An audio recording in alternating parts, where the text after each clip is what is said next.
बहुत बढ़िया अवसर है। मंत्र न चले नाम चला लो, नाम न चले तो चतुरासी जी गुनगुनाने लगो। बिल्कुल अवसर मत दो, जैसे दुश्मन नीचे गिर पड़ा है आप ऊपर चढ़े हो, अब उसको ऊपर आने का अवसर मत दो। ऊपर आने का अवसर दिया तो अब आपको ऊपर आने का अवसर दुश्मन नहीं दे पाएगा। ध्यान रखना, एक बार अगर अब मन चढ़ गया आपके ऊपर और मनमानी आचरण करा लिया तो आपको भजन लायक नहीं रखेगा, क्योंकि वो समझ चुका है कि तुम ऐसी जगह पहुंच चुके हो कि अगर अब हम इसको हरा ना पाए तो मुझे जिंदगी भर इसका गुलाम बनना पड़ेगा। मन ने देख लिया है कि अब हम मारे जाएंगे, अब मुझे मरना पड़ेगा, तो वो आखिरी कोशिश करके आपका नाश करेगा। बस आप सावधान हो जाओ। इस समय आपके घुटने उसके गर्दन के ऊपर हैं, ऐसा समझो, क्योंकि सदगुरु आश्रय, संत आश्रय, सत्संग, नाम धाम आश्रय। अब वो विचलित हो रहा है, भड़बड़ा रहा है, कोई तो मिले ऐसा, थोड़ा तो हमें जीवन दान दे, क्या विषय भोग, थोड़ा तो मुझे विषय सेवन करने को मिले। चूक कर दी तो फिर गिरा देगा। परमहंस श्री ओंकारानंद सरस्वती जी ले जब बिल्कुल नई अवस्था में सामने उनके गए तो उनका, अच्छा बच्चा, बड़े भाग्यशाली हो, वैराग्य मार्ग में आए हो, पर ध्यान रखना, एक सांप को जब बंदर पकड़ता है तो बोले ऐसे ऐसे जड़ में रगड़ता है, फिर देखता, सू तो नहीं बोला, फिर रगड़ता है, और वो मरने पर भी रगड़ता ही रहता है कि कहीं इसमें जान न। बोले बस ऐसे ही साधु को, साधक को, उपासक को अपने मन को रगड़ना है। राधा वल्लभ सिंह हरिवंश, राधा वल्लभ सिंह हरिवंश, राधा वल्लभ सिंह हरिवंश। अगर सू बोलने का मतलब अगर थोड़ा भी विषय स्फुरण रह गया है तो अभी रगड़ते रहो, राधा वल्लभ सिंह हरिवंश। फिर सच्ची कहते भजन करना नहीं पड़ता। जैसे भजन थोड़ी करना पड़ता है ही नहीं भजन, किसी और कुछ क्या करें, कुछ है ही नहीं यंत्रों में, वो स्फुरते केवल वही। अब उसको भजन थोड़ी करना है, रह ही नहीं गया, कुछ करना ही नहीं रह गया है। हंस रहे, खेल रहे, बात कर रहे, खा रहे, पी रहे, चल रहे, ठाड़े बैठे परे उताना, कबीर काहे हम राय ठिकाना, हर समय। पर वो स्थिति प्राप्त करने के लिए निरंतर अभ्यास की आवश्यकता है। श्री भगवान कह रहे हैं कि परमम पुरुषम दिव्यम याति पार्थानुचिंतयेत, जो मेरा सदैव चिंतन करता रहता है, दिव्य परम पुरुष का साक्षात्कार उसको अपने चित्त में ही हो जाता है। चित्त स्थान भगवान वासुदेव का है। शरीर छोड़ने के बाद नहीं, शरीर रहते ही ऐसी आनंद की वृत्ति उदय होती। अब उनके लिए शब्द ही नहीं तो क्या वर्णन करें। ऐसी आनंद की उसी आनंद में वो आनंद समुद्र प्रभु प्रकाशित होने लगते हैं। पर उस आनंद में जहां आपका थोड़ा प्रवेश होता है, आप उलझ करके विषय की तरफ चले जाते हैं। ध्यान देना हमारी इस बात को, यह अनुभवगम्य बात कहते हैं। जब आपको भजन का थोड़ा आनंद मिलेगा तो आप थोड़ा निश्चिंत जैसे होते हैं, उसी समय मन आपको विषयों में फंसा देगा। जब आपको भजन का अभ्यास बढ़ने लगे, आनंद मिलने लगे, तो आपको उदासीनता बढ़ानी है, हंसना नहीं है, लोगों से मिलना नहीं, खेलना नहीं है, क्योंकि इस समय चढ़ाई का है। आनंद स्फुरित होने लगा, बचाओ, बिल्कुल आसपास से सुरक्षित हो जाओ। वो आनंद ही आपको ऊपर ऐसी स्थिति में ला देगा जहां ये विषय नहीं ले जाएंगे। भगवान कह रहे परमम पुरुषम दिव्यम याति पार्थानुचिंतयन्, जो निरंतर अभ्यास चिंतन का करता है उससे चित्त में ही भगवत साक्षात्कार हो जाता है। अगर आप सावधान नहीं रहेंगे, चिंतन सही नहीं रहेगा आपका, तो किसी भी अवस्था में ये विषय चिंतन छूटने वाला नहीं। अभी हमारे पास अवसर है, अभी हमारे पास समय है, चूको मत। ये बहुत सूक्ष्म लड़ाई है, ये कोई बाहर के लाठी डंडा गोली वाली लड़ाई नहीं है, ये अंतर की लड़ाई है। इसमें बड़े बड़े हार जाते हैं। अगर कोई जीत पाता है तो एकमात्र भगवान को समर्पित चित्त वाला जीतता है। हमें लगता है आपको बढ़िया समर्पण का अवसर है। अब आप ये जो मना किया जाता है, उन विषयों का भोग करते हैं, विषयों का सेवन करते हैं, तो फिर ऐसा लगता है अब हम नहीं कर पाएंगे, हमारे पास कोई चांस नहीं रह गया कि अब आपको संभाल सके। इसलिए आप सहयोग कीजिए। ये बाहरी आनंद 4 दिन का है, मान जाओ, बाहरी आनंद। ये श्री जी के मार्ग के लिए हम कह रहे हैं किसी जन्म में भगवत प्राप्ति करनी। अगर आप नहीं कर मानोगे, मनमानी आचरण करोगे तो भ्रष्ट हो जाओगे। ये संसार का स्वरूप है, किसी न किसी बहाने से वो आपको सतमार्ग से हटाएगा। ना किसी को घर आने दो, ना किसी के घर जाओ, ना किसी को रंग लगाओ, ना किसी से रंग लगवाओ। अपनी प्रिया प्रीतम के साथ होली खेलो। यहाँ जो सत्संग हो रहा है ठीक है, सुना, एकांतिक किया, कुटिया में जाओ चुपचाप, अपने श्री जी को रंग लगाओ, श्री जी के सामने पद गाओ, श्री जी के सामने नाचो, उन्हीं तो भावना में उनके साथ खेलो, किसी और की जरूरत नहीं। कोई अब दूसरा हमें छुए, दूसरा कोई हमारा अपना बने, अब हमें जरूरत नहीं है। देखो हमारी भाषा समझ में आ रही हो तो समझ लेना, नहीं बाद में पछताओगे।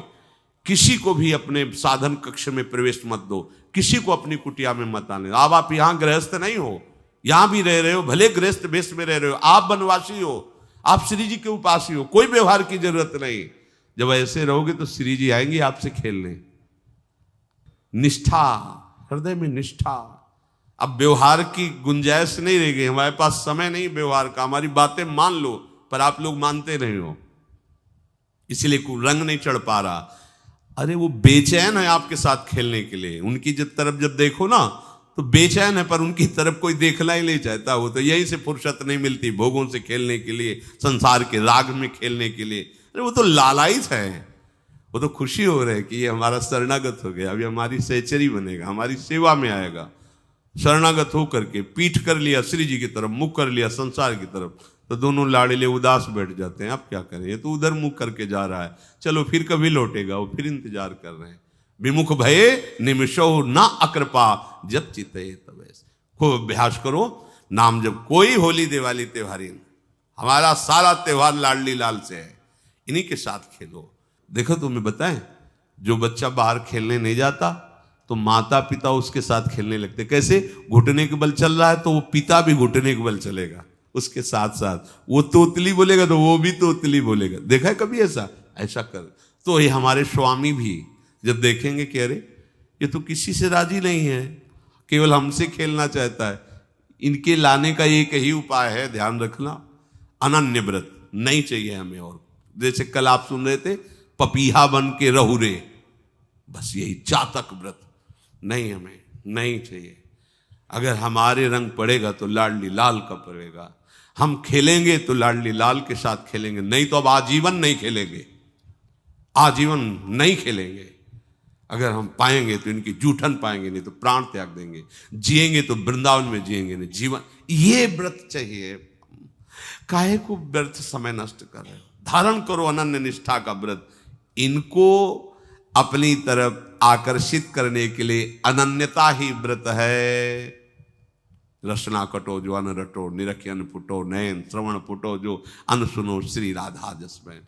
कोई भी सत्संगी कोई व्यसन न करे, अन्य किसी से संपर्क न करे, खूब पद गाओ, खूब नाचो, अपना दरवाजा कुटिया का बंद करके खूब रो, नाचो, खेलो, कूदो, उन्हीं से वो खेलने लगेंगे। उनको चैन नहीं है आपके सिवा, आप चैन से रह रहे हो। हमारे प्रिया प्रीतम आपका इंतजार कर रहे हैं, तभी आप पर हेतु की कृपा की। ये बात अंदर की समझो, प्रिया प्रीतम अंदर से आपको बहुत प्यार करते हैं, पर हम देखते हैं कि आप प्रिया प्रीतम से प्यार नहीं करते। आप संसार की तरफ बढ़ते जा रहे हो, हाथ फैला खड़े, मेरी तरफ आ जा। ये हमारे भगवान नहीं है, ये हमारे लाडली लाल हैं। हम इनको भगवान नहीं, ये तो प्रेम के खिलौना दो खेलत है प्रेम खेल। हमारे रसिकों ने इनको भगवान नहीं माना। अगर कोई संकट आया तो अपने आंचल में छुपा के इनको लेके भागे।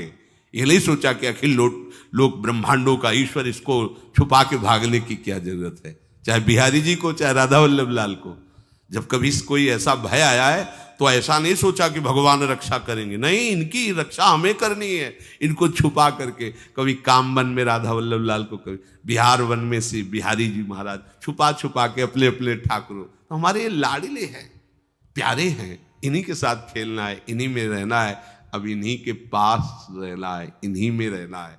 दो बात ध्यान रखो, इन्हीं के पास रहना है, इन्हीं में रहना है, बस। अब यही हम नहीं कर पाते, वही जो शुरुआत सत्संग में की थी, सबकी ममता ताग बटोरी, मम पद मन। ये भारी बात है, भारी बात है। जितनी जल्दी आप उदास हो जाओ संसार से, उतनी जल्दी मुस्कुराहट आ जाएगी प्रिया प्रीतम के मुख में आपके लिए। आप जब मुस्कुरा रहे उधर तो वो उदास बैठे कि हमारी तरफ क्यों नहीं देख रहा। अब हमें अपने प्यारे को उदास नहीं करना, प्यारे को मुस्कुराहट से युक्त करना है। क्या हम उदास हो जाएं? ताते मौन रहे वो उचित है, जगते भयो फिरे बैरागी, वृंदावन रस में अनुरागी। इसकी खूब चिंतन परायण रहो, कोई भी विषय का सेवन ऐसा ना करो जो आपकी बुद्धि भ्रष्ट कर। कोई आपने ऐसा गंदा व्यसन, गंदी बात, गंदी चेष्टा आप परसों नरसों, फिर आगे क्या? आपका जो साधन मार्ग वो ढक जाएगा, फिर प्रमाद छा जाएगा। हमें किसी भी उत्सव में, किसी भी उत्साह में अपनी प्यारी जो की अनन्यता और सिद्धांत को नहीं छोड़ना, अपने मार्ग में चल। ये अध्यात्म है, अध्यात्म। ये दान पुण्य की बातें नहीं है, ये लोकांतर में भटकने की बातें नहीं है, सीधे भगवत प्राप्ति की बातें हैं। यत करोषि, जो भी तुम करोगे वो तुम्हें अपने आराध्य देव के लिए करना है, आराध्य देव को समर्पित करना है। देहाभिमान अभी कुछ ही समय में गलित हो रहा है, ऐसा आपको अनुभव होने लगेगा। कैसे समझेंगे? देहाभिमान गलित हो रहा है। जब आपका अपमान हो और आपको कोई फर्क न पड़े, आपका सम्मान हो, आपको कोई हर्ष नहीं हुआ, बड़ा लाभ हो गया, कोई सुख नहीं हुआ, बड़ी हानि हो गई, कोई दुख नहीं हुआ, शरीर स्वस्थ है, कोई हर्ष का विषय नहीं, शरीर अस्वस्थ है, कोई शोक का विषय नहीं। यह है देहाभिमान गलित होने का स्वरूप। यत करोषि, तो जो भी हम करें, पापाचरण भी करें तो श्री भगवान को अर्पित कर दें। बोले नहीं, तस्मात् शास्त्रम प्रमाणम ते कार्याकार्यो व्यवस्थितो। जो तुम्हें करना है उसमें प्रमाणित कार्य करने हैं, शास्त्र के अनुसार। यत करोषि, अब जो भी करोगे शास्त्र सम्मत करोगे और प्रभु को समर्पित करोगे। देहाभिमान बहुत जल्दी गलित हो जाएगा। यदश्नासि, अशन भोजन, जो भी पाओगे पहले प्रभु को भोग लगाओगे, देहाभिमान गलित हो जाएगा। मान लो मेरी बात, ये सब 4 दिन के उत्सव, 4 दिन की चांदनी है। शोक समाज पूरा तैयार हो रहा है हमारे ऊपर आक्रमण करने के लिए। तुम्हें क्या पता? शोक का अंधेरा छाने के पहले ही व्यवस्थित जहां पहुंचना है वहां पहुंच जाओ, फिर अंधेरा छा जाएगा, कोई फर्क नहीं पड़ेगा। अभी आप यात्रा ही नहीं प्रारंभ किए हैं और अंधेरा आ गया तो मार्ग ढक जाएगा और जीवन व्यर्थ चला जाएगा। कुछ भी मत खाओ। कैसी धूर्तता हमारी बुद्धि में बैठी है। रसेंद्री की तृप्ति के लिए हम गुरुजनों की आज्ञा को रौंद करके चंद विषयों का सेवन करते हैं। धिक्कार है जीवन को। यदि आज्ञा उल्लंघन करके अमृत भी पीने को मिले तो विष हो जाएगा, ध्यान रखना। इंद्रियों की चाटुकारिता करते हद हो गई। अरे संसारी पुरुष में ऐसा देखे तो चलो, लेकिन जो भगवत मार्ग के पथिक, धिक्कार तुम्हारे जीवन को। प्रियाजू को बिना भोग लगाए अर्पित किए तुम पाने के लिए उत्साहित कैसे हो रहे हो? जिन वस्तुओं को निषेध किया गया है उनकी तरफ स्वप्न में भी अगर गति हो तो जलन होनी चाहिए कि स्वप्न में भी हमने कैसे स्वीकार कर लिया। कभी कभी ऐसा लगता है कि भगवत प्राप्ति बहुत कठिन है, ये समझने वाले नहीं। मेढक को तौलने का अगर हमें आदेश मिले तो तौलना बहुत कठिन है। 5 रखो, 2 उधर छिटक के चले गए, उनको घसीटो तो 3 पहले वाले फिर उतर के चले। ऐसे है, सावधान हो जाओ। ये आज्ञा का उल्लंघन तुम्हारे लिए नारकी गति का काम करेगा। अगर आज्ञा है कि अमृत नहीं पीना तो मत पीना, नहीं वो विष हो जाएगा। और अगर आज्ञा है विष पी लीजिए तो गरल सुधा रिपु करहि मिताई, गोपद सिंधु अनल शीतलाई, वो विष अमृत हो जाएगा। तुम्हारा शत्रु तुम्हारा मित्र हो जाएगा। ये भव समुद्र गाय के खुर के गड्ढे के समान हो जाएगा। आज्ञा पालन बहुत बड़ी सिद्धि है। ये मूढ़ता का त्याग कीजिए। आप जानते हो, जानते नहीं है? नहीं, तुम नहीं जानते हो, तुम्हें वो जान रहे हैं। अगर तुम अपना आनंद चाहते हो, सुख चाहते हो, तो आज्ञा पालन करो। इसी से देहाभिमान गलित होगा। तुम्हारी एक एक वृत्ति उस सर्वात्मा प्रभु बैठे देख रहा है, और उन्हीं के रिझाने के लिए तो तुम्हें मानव देह मिली, भगवत मार्ग मिला। ये ध्यान रखो, एक बार भी बिना भोग अर्पित किए हुए जो पाओगे वही तुम्हारी बुद्धि भ्रष्ट कर देगा। देख लो आंख खोल के कैसे बुद्धि भ्रष्ट होती है। वो अपने आराध्य देव इष्ट देव की ही निंदा करने लगता है, आराध्य देव इष्ट देव के विपरीत चलने लगता है। ये बुद्धि गिरी मतलब सर्वनाश। जो शास्त्र में कहा गया है, कामः संजायते क्रोधा क्रोधा स्मृति विभ्रमा स्मृति भ्रंशात् बुद्धिनाशो, बुद्धिनाश को ही कहा गया प्रणश्यति, नष्ट हो गया, वो किसी काम का नहीं। यत करोषि, जो भी कर रहे हो वो प्रभु के लिए हो और प्रभु को अर्पित करो। यदश्नाशि, जो भी असन भोजन करते हो, जो भी तुम्हारी जिह्वा में जाए, अगर तुम इसी जन्म में भगवत प्राप्ति करना चाहते हो तो बिना भोग लगाए मत पाना, मान लीजिए।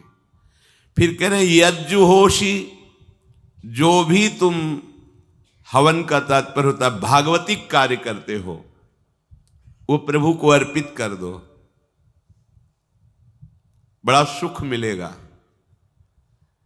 जो तुम ददाशी, किसी को भी कुछ भी देते हो, प्रभु को दे दीजिए। देने के पहले उसमें भाव कीजिए, राधा वल्लभ लाल इसके हृदय मंदिर में बैठे हैं। अब भोजन जल वस्त्र जो भी आपको उसको दिया तो उस व्यक्ति को नहीं दिया, सीधे ठाकुर जी को दिया, राधा वल्लभ लाल को दिया। यत तपस्यासी, जो भी तुम तपस्या कर रहे हो, काम वेग को सह रहे हो, क्रोध को सह रहे हो, गर्मी सर्दी सह रहे हो, अनुकूलता प्रतिकूलता सह रहे हो, ये भी प्रभु को अर्पित कर दो। भगवान आदेश कह रहे हैं तत्कुरुष्व मदर्पणम, ये सब मेरे को अर्पित करने का मतलब मेरी पूर्ति नहीं हो जाएगी, तेरी पूर्ति हो जाएगी। भला ये सब नदियां समुद्र में गिरना बंद कर दें तो समुद्र घट जाएगा क्या? यद्यप समुद्र प्राकृतिक है, चिदानंद नहीं, भगवान तो चिदानंद समुद्र है। कोई भी नदी चाहे बाढ़ युक्त जाके गिरे या गिरना बंद कर, समुद्र में कोई फर्क नहीं पड़ता।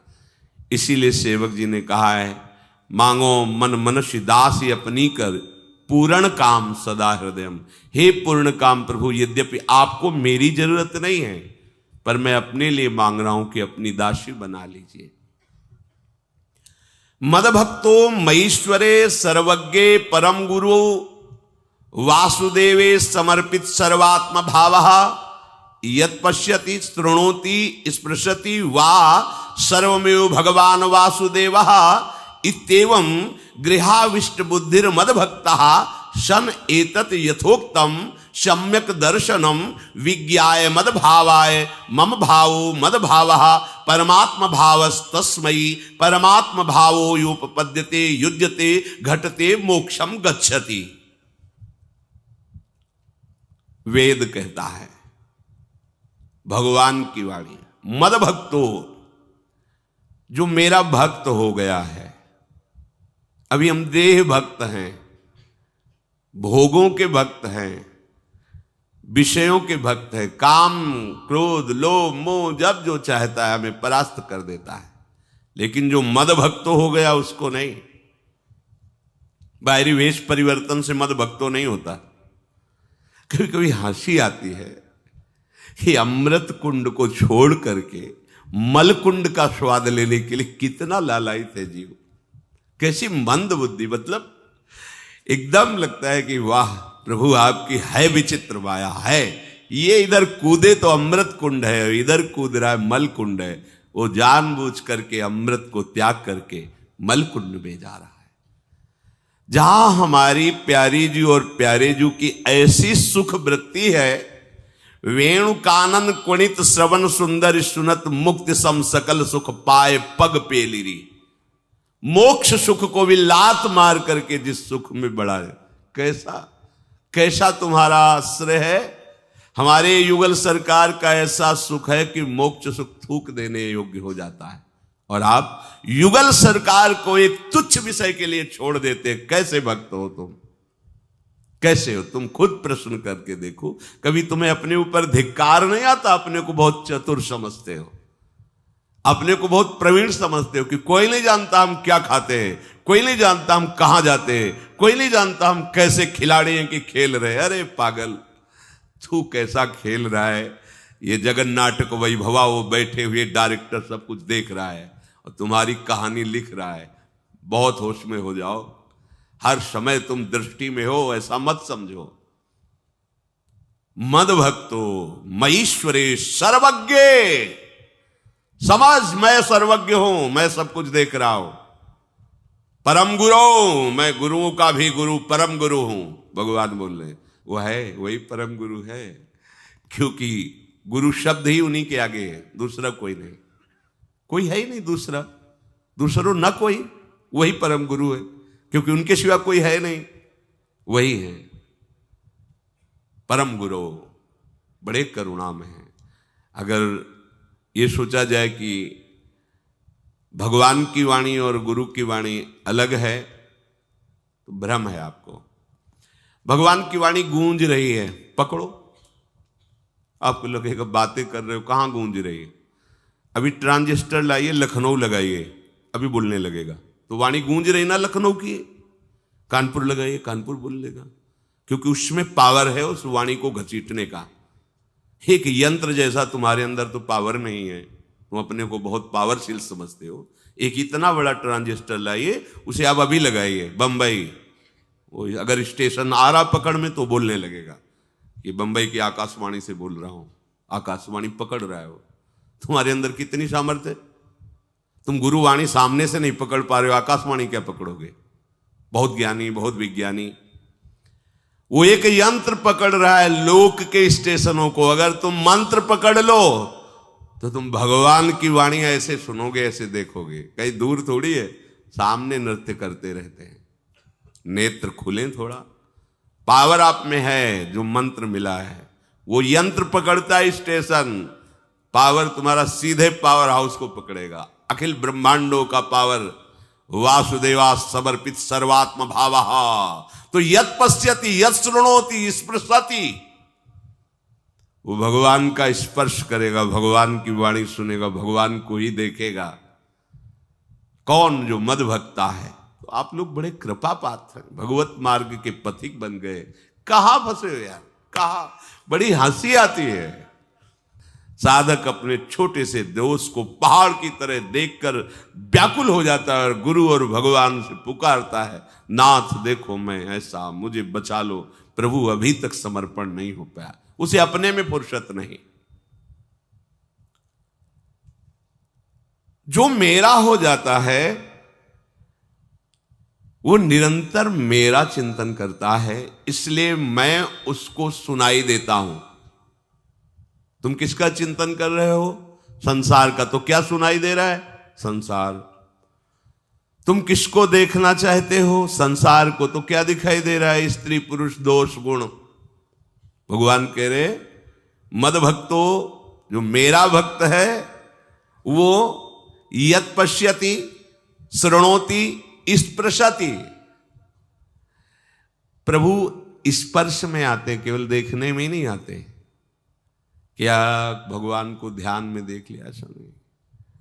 जैसे आप गले लगते ऐसे प्रभु